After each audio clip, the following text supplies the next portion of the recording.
The costs of disconnection. Disconnected leaders don't just miss moments, they miss missions. And here's the hard truth. The cost of disconnection is actually being paid in silence by your team, by your patients, and your outcomes. See, in healthcare, disconnection doesn't always show up as rebellion or confrontation. It often looks like nothing. No eye contact, no follow-up, no engagement, just quiet compliance, quiet burnout, and quiet exits. And by the time it shows up on a dashboard, it's already too late. Let me take you to a real example. I consulted for a small department who had excellent documentation scores and low reported incidents. On paper, they were high performers, but their turnover was creeping higher every quarter and employee engagement had flatlined. When I asked the team about their manager, the responses were chilling. She gets things done, somebody said, but she doesn't know any of us. Another person said, she has an open door policy, but I don't know what to say if I walked in. Someone else said, I show up to work, I clock in, I do my job, but I'm already looking for something else.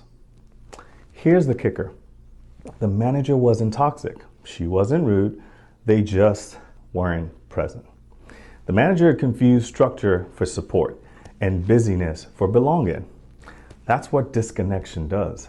It doesn't collapse the system overnight. It slowly hollows it out. A charge nurse, just looking at a scenario, a charge nurse in a busy step-down unit noticed that her new grad nurse was clocking in on time, doing her work, but never speaking up during huddles. She assumed she was just quiet. 3 months later, the nurse resigned. In the exit interview, here's what she said. I didn't think anyone would notice if I stayed or if I left. There was no blow up, there was no drama, just quiet departure, avoidable departure. Here's the cost. You would have missed early signs of burnout in such environment. Low psychosocial and psychological safety will have been observed.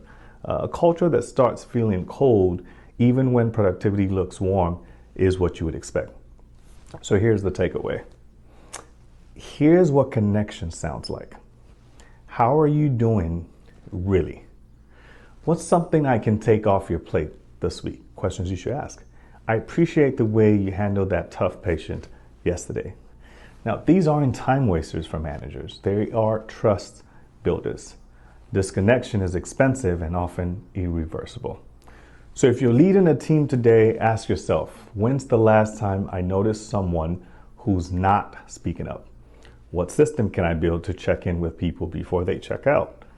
Because leadership isn't about controlling outcomes, it's about cultivating connections. And connection isn't just kind, it's critical to your success. Thank you for caring.